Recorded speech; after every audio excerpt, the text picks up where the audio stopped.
Olá, eu, Beatriz Rodrigues Siqueira, juntamente com meu colega Caio Soares Fonseca Gonçalves Pereira, iremos falar um pouco sobre a Mycobacterium. Definição: as micobactérias são tuberculosas patogênicas para humanos, e de acordo com a classificação de Rønnung, elas pertencem à ordem da Actinomycetes e à família Mycobacteriaceae, que possui um único gênero denominado Mycobacterium. A espécie vai a mais de 170 espécies diferentes, então aqui nós vamos retratar apenas das mais principais. Elas apresentam-se como bacilos retos ou levemente curvados, assim como podemos mostrar na cor roxa esses exemplos no canto direito. Sua formação pode ser cocobacilar ou filamentosa. Como exemplo de uma formação cocobacilar, temos o Mycobacterium avium, que também pode ser chamado de cocoide. E temos a Mycobacterium xenoph, que é um exemplo da filamentosa. Como essas micobactérias podem ser identificadas?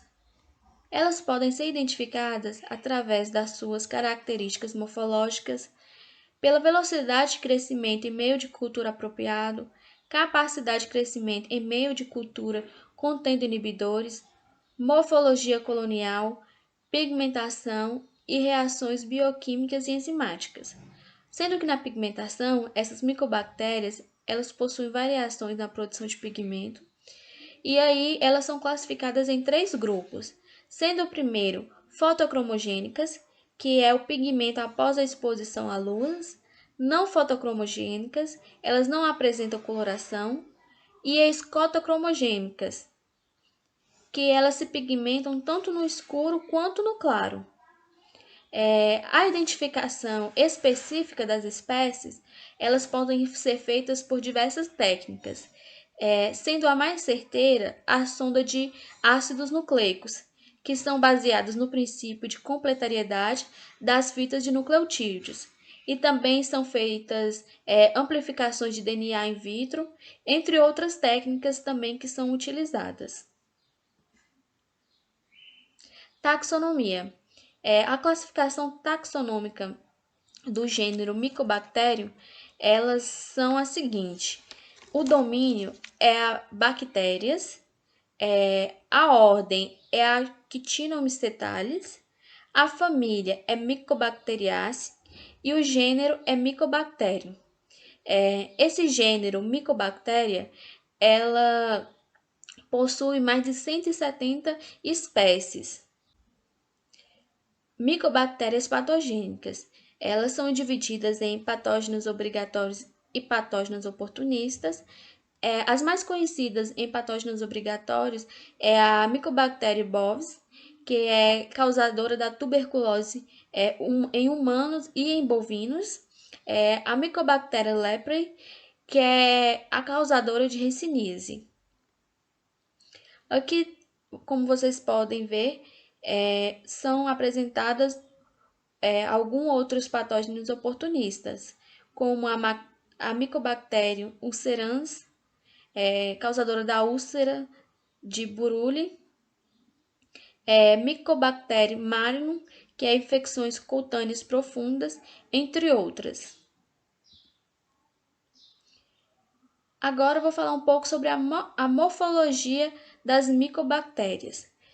Elas são álcool-ácido resistentes devido à sua parede celular possuir ácidos micólicos. Por que elas são álcool ácido resistente? Elas não conseguem ser coradas através do processo de coloração de Gram, que é o mais utilizado.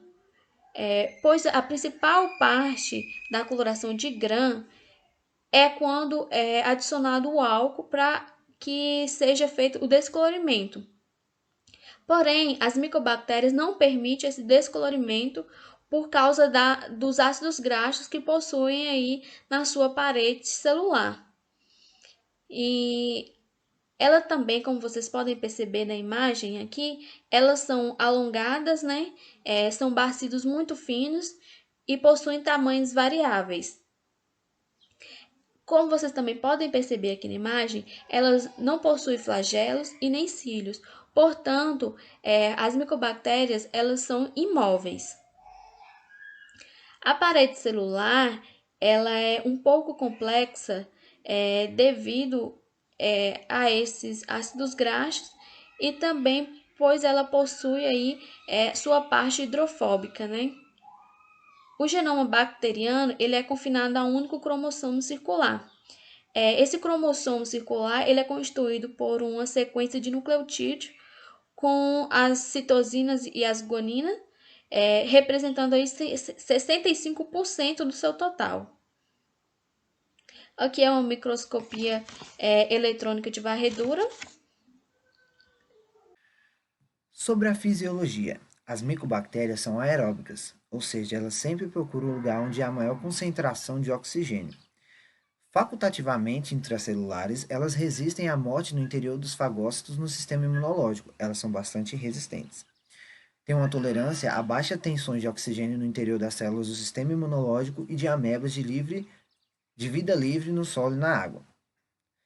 São divididas em dois grupos, micobactérias de crescimento rápido e micobactérias de crescimento lento em cultura. As micobactérias de crescimento rápido, que levam de 3 a 7 dias, podem, como também não podem, apresentar pigmentação. Já as micobactérias de crescimento lento são divididas em três subgrupos. Esses subgrupos são: o primeiro, a micobactéria vai apresentar uma coloração amarelada se ela for exposta a uma grande quantidade de luz. A segunda, a micobactéria pode, mas também não pode trazer a micopigmentação amarelada se ela for exposta à luz. Já a terceira, ela não irá apresentar nenhuma pigmentação mesmo com a exposição de luz. Elas podem tolerar a acidez, por isso dizemos que elas são BAR, que são bácilos álcool ácido resistentes. Por isso elas não podem ser coloridas por Gram, e sim por Zell-Nance, para identificá-la no microscópio. Sobre a ecologia, existem duas principais micobactérias, a Mycobacterium tuberculosis, que causa tuberculose, e a Mycobacterium leprae, que causa hanseníase. Elas são patógenos exclusivamente humanos. As micobactérias não tuberculosas são bactérias comuns em vários ambientes, sendo encontradas em solos, fezes de animais, no ambiente aquático natural de águas doces, águas marinhas e em sedimentos. Sua maior resistência persiste no ambiente aquático. E por fim, mostraremos nossas referências.